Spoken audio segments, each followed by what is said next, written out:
Greetings, everyone. I'm Mar, and once again, this is my opinion, as you can tell from the title up there. I'm continuing my trek through the episodes of Everybody Loves Raymond, one episode at a time. We're now in Season 7, Episode 14. This is just a formality. Now, this is the episode that begins this main storyline throughout the rest of the season, which, of course, is Robert and Amy's wedding. It was restarted once they got back together, but this is the thing that really kicks that storyline into hyperdrive and carries through to the season finale, which of course is when they finally do tie the knot. And as I've mentioned in a couple videos before on this subject, the whole thoughts about that being the show's ending, or what could have possibly been the ending, I'll save for when we get to that episode. Just here, this is the thing that really kicks that in, and after a couple seasons, we finally meet more of Amy's extended family. This is another Steve Skrovan written episode, and you can definitely tell Steve's fingerprints are here with how the characters interact and the humor, how it's balanced. In addition to our normal cast of characters, we got Chris Elliott playing Amy's brother. He has been renamed Peter from his previous appearance, and obviously he's no longer played by Paul Rubens. And that is because of Pee-wee's legal troubles in the early 2000s. Now, I was a little too young to know about his legal troubles in the 90s when they started. You know, the whole thing where Pee-wee was caught playing with his Pee-wee in a porno theater. That whole jazz thing. But this is the one involving him possibly possessing child pornography. Or I say possible because if you look at the case, it looks like it might have actually been artwork. And it's one of those things where it's like, is this pornography or is this actual art? It's one of those little dividing lines. I'll have to look a little bit more into it. I don't know if I'd actually do a video on that, but just for now, just saying it like that. I believe there was some pleadings involved with it, but either way, due to the controversial nature of the case at the time, they decided yeah, we're not going to bring him back in for it. And it's hard to say if that's a good decision or not, because they do seem to have changed the character a little bit, but since he's around his family, it's a little bit more obvious. He is a mama's boy and a man-child like Ray, but more extreme. Whereas Ray, you could see him functioning in society easily, even without his parents. Just that little crutch is gone. Peter, it's kind of harder to tell if he'd be able to function independently in society. And we see a little bit of that in a couple episodes' time to see a little bit of how that is. And of course, we got the late Fred Willard and Georgia Engel playing Amy's parents, Hank and Pat McDougall. Of course, Georgia, she's no stranger to sitcoms. Of course, the Mary Tyler Moore Show is the thing that typecast her. And of course, Fred Willard, it's Fred Willard. So a nice little balance there. Ray's brother Richard also has a cameo as one of the policemen who appear later. Now, the episode kicks off with the main plot right away, where we find out that Robert is going to propose to Amy. Which, if you are a fan of the show who's been watching from the beginning, whether every episode back to back like we've been doing for this series, or just randomly like I did the first time I saw it in syndication, then you'd be like, okay, Robert, now you want to propose to her? When she brought it up back in Season 3, that was one of your issues for why you guys ended up breaking up, because you didn't want to get married right away, which I don't remember exactly how I worded it back when I reviewed that one, but it's one of those instances where I get why Robert had that little thing, and I can also understand why Amy decided to throw caution to the wind and break up, even though I think I'd say Amy's reaction is a little more extreme. And then all the crap that's happened since then, especially the Season 5 crap involving Stefania and Cinnamon, all that. But they're back together, and it looks like they're probably going to stay together. Even though, from what you've heard me say, I think they probably should have got back together sooner because of a certain episode in Season 6, if I remember right. But it is what it is with that. They decided not to till this one, and they finally just got back together after a random chance encounter. Now, I'd say at least been a couple months since they've been back together. Obviously, the chemistry's still there. They still do have feelings for one another, which I know some people say that's a little quick after getting back together. But even if you're not together for a couple years, if feelings like that are still there, just very heavily under the surface, and you get back together, those feelings will come to the surface pretty easily. So I buy that these two are there, and I have a feeling it's probably this end of season 3 type of situation, is that no matter who they date, they'd always think of the other person. I think it's a little bit more with Amy, especially when she's been playing the field and been like, before all that crap, yeah, Robert was the best one. I mean, he did do her dirty in season 5, but out of even with all that, he still is a better mate choice than a lot of the other people, especially after she had the little brief relationship with one of their buddies. And of course, Robert, he's tried playing the field. He's thought he found people that were there for him, like Miss Fly Lady earlier in the season, but all of that was just attraction and not true chemistry at the end. I mean, there's a reason why him and Stefani didn't work out.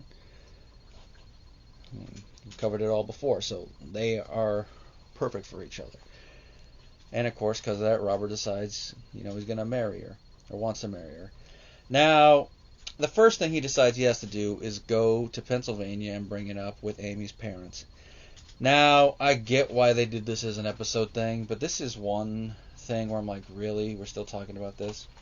Because from my point of view, the whole asking the parents for the blessing to marry, and you can put this regardless of gender, but it usually seems to be more the male asking the woman's family.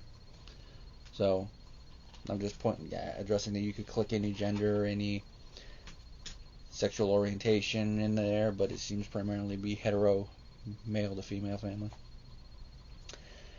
But it is such an outdated concept, and it just boils down to making the woman feel more like the family's property than an independent person with their own agency and their own autonomy. I could tell you that if I was a parent and I had any type of suitor asking me, I'd be like, why are you asking me for permission? I do not own my child. I am the parent. I do not own them. Whether they want to marry you is their choice. And I'd probably look down on them for a little bit just for the fact they asked. Now, asking for permission and then running it by them would be like, I am planning on asking blah blah blah to marry me. I just wanted to give you the heads up because I'm thinking of doing it at a dinner that you might be at, and I don't want you to be, I don't want everyone else to be blindsided. I just want to let you know that this is going to happen. And then maybe spitball plans of how to do it. That's different because you're not asking for permission. You're just letting them know in advance what's going on as a courtesy. There is a difference there. And in cases like this where you're, as Robert puts it when he goes and actually talks to McDougall's, formally request your daughter's hand in marriage. No. Now, when it comes to the McDougalls as characters, you can tell what type of characters they are the moment we see them. Now, as I've mentioned in dialogue before, how they don't really bring up politics a lot when it comes to them, other than the general liberal label when it comes to Deborah's family. But by contrast, you can see that by comparison that the Barones are conservative. The Barones are progressive compared to what we see from the McDougalls. Now, they are really, really religious. I don't know quite if I would put the evangelical label on them, but they're definitely very religious Christian-wise. And I don't remember if they actually mention what denomination they are, but I want to think Baptist, but even then I'm not 100% certain. But I think later on they do mention it. And it's very important for them, but it does kind of restrict some of the stuff. Like some of it you can kind of understand, like Hank not cursing, as we find out in 2 episodes' time. Of course, them wanting to stay home and do the Jesus crossword puzzles. But if you could really see it with them, that in some regards it does make them like nice, wholesome people. But in other ones, they're like, I believe there's something in that book that you guys read, Hank and Pat, that says something about not judging unless you are without sin. And I don't see you guys are casting a good amount of stones for somebody who's supposedly a sinner. And in this one, it seems that they just don't like Robert from the get-go. So when Robert does finally ask them, they say no. Which you can kind of understand a little bit given what Robert and Amy's relationship has been like. Probably back in season 3, if Robert had asked, they probably would have said yes. Even then, I have a feeling they probably would have said no. And we find out for a couple reasons. Now, because Robert does try to ask them twice. First time he goes by himself, talks with them, and then talks with Peter, which, of course, Peter, we all know he has his own bias against Robert, as we saw back in season 4 when Ray went there and bought the comics for Allie. And, of course, here, when he's talking to him directly, he really does not like him, which it's like, yeah, that brother has his own bias. Now, he does like Ray, though, which does play a part later on. Now, the reason with the 2 trips is because when he comes back and he runs it by the family immediately thinks, like, oh, Robert and Amy broke up again. But then once Robert mentions that he wants to marry Amy, they all calm down. Mostly Marie, which you can kind of understand because she really hates how they all break up all the time. But then when they see there's like, oh, that, and Robert mentions the whole thing about it, Marie says something that is kind of true, but at the same time not fully, for a reason I will mention, and that is that she mentions that when you marry the person, you also marry the family.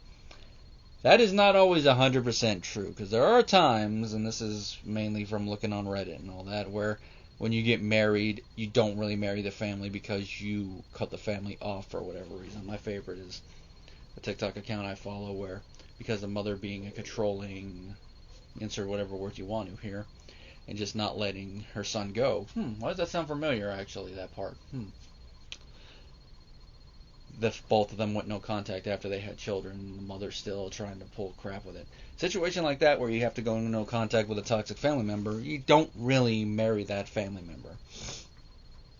And there could be situations where the person goes no contact with parts of the family or all the family for whatever reason, and when you marry them, technically you're not marrying that family member because they're not a part of your extended family anymore. They're just somebody who you share blood with.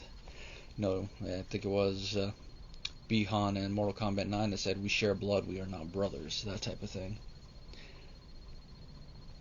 Now, Robert does propose, and I really love this elaborate proposal where they get Deborah and Marie in on it. Deborah takes Amy out, and then cops show up, and they're all talking with Amy, and I just love it. Amy McDougall, you have the right to remain single. Anything you say can and will be used against you in the Church of God. If you don't have a husband, one can be provided for you. And the thing I love about it is that Amy is like, what? The whole time. Like, what's going on here? What's going on here? She doesn't get it. Who's going to cuff her? I know the dialogue was right that's up for this. It's the performance of the supporting actors and the main cast that really make it. You can tell from how I'm enjoying just reciting it. And then Robert comes in full dress regalia. His lieutenant's bars there, and then gets down on one knee, taking his hat off, and proposes. Amy is very surprised, as you would expect she would be. She's like, what? What? She does say yes. Robert puts the ring on, and it looks like everything's going to be good until Amy brings up the fact, like, maybe you should ask my dad for my hand. It would really mean a lot to him. And then Robert's like, oh, crap. So Robert and Ray go down to Pennsylvania this time and talk with him. Ray's trying to build it up. Now, this is probably the most annoyed we see the McDougalls in this episode, where Hank, I'm trying to remember if he says that during the first or the second one. I think it's the first one where he's like, I like a good discussion as much as the other one, but this is not up for it.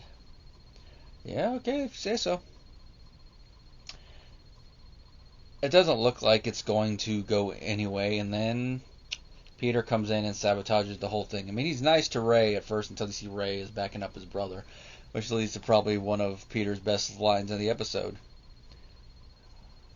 Oh, I think Miss Puss has a kiss for you, Raymond, his little cat.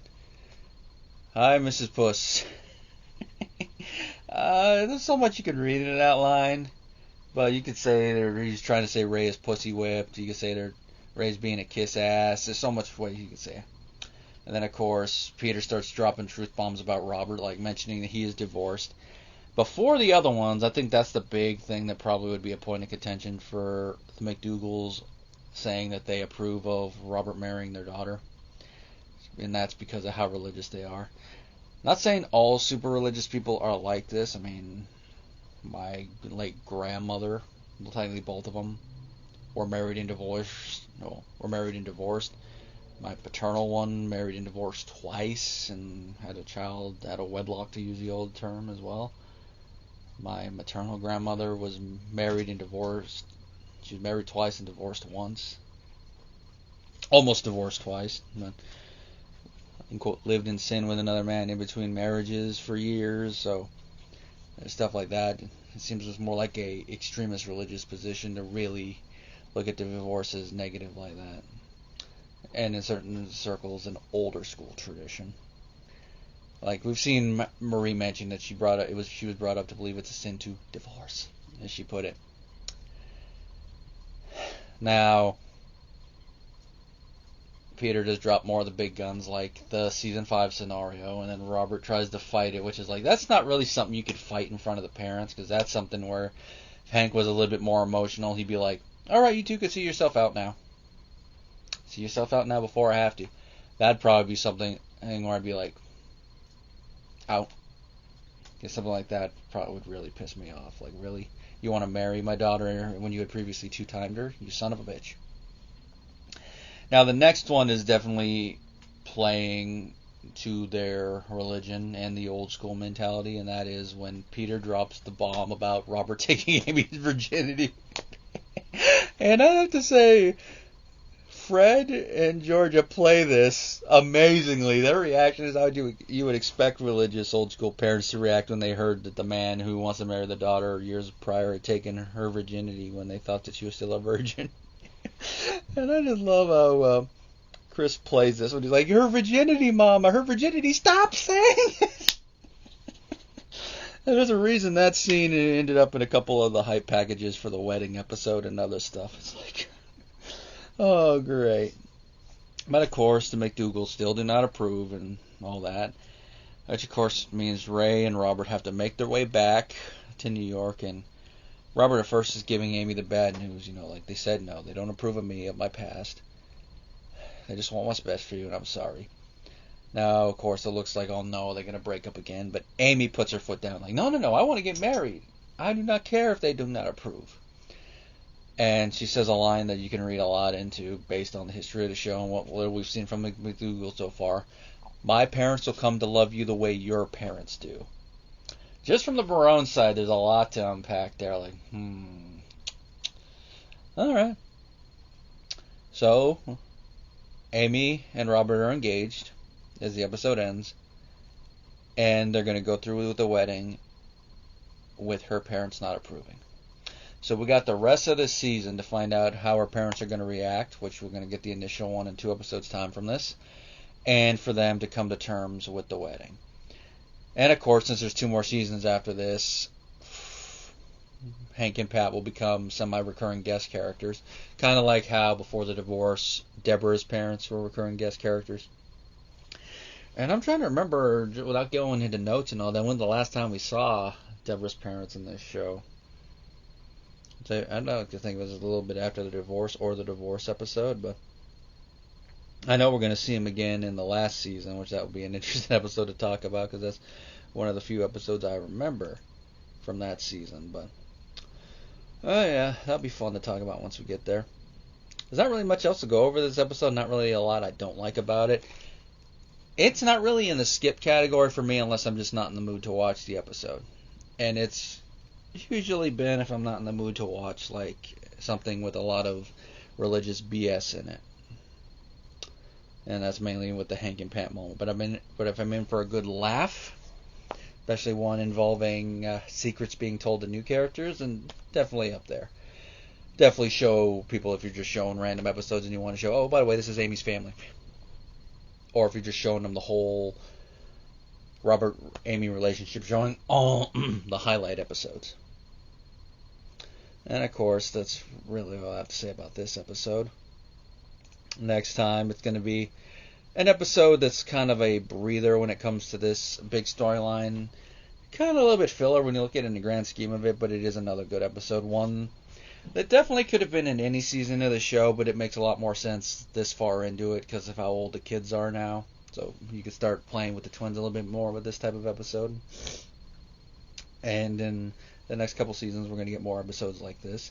Of course, next time it'll be The Disciplinarian. Until then, and just another reminder that if you do want to support the channel, both the Patreon and PayPal links are down below. If you want to just do one-off support or one-off request, go the PayPal route if you want to support the channel continuously, suggest topics for future videos, and of course gain access to some of them early. Go the Patreon route. Either way, your support is appreciated. Until next time, guys.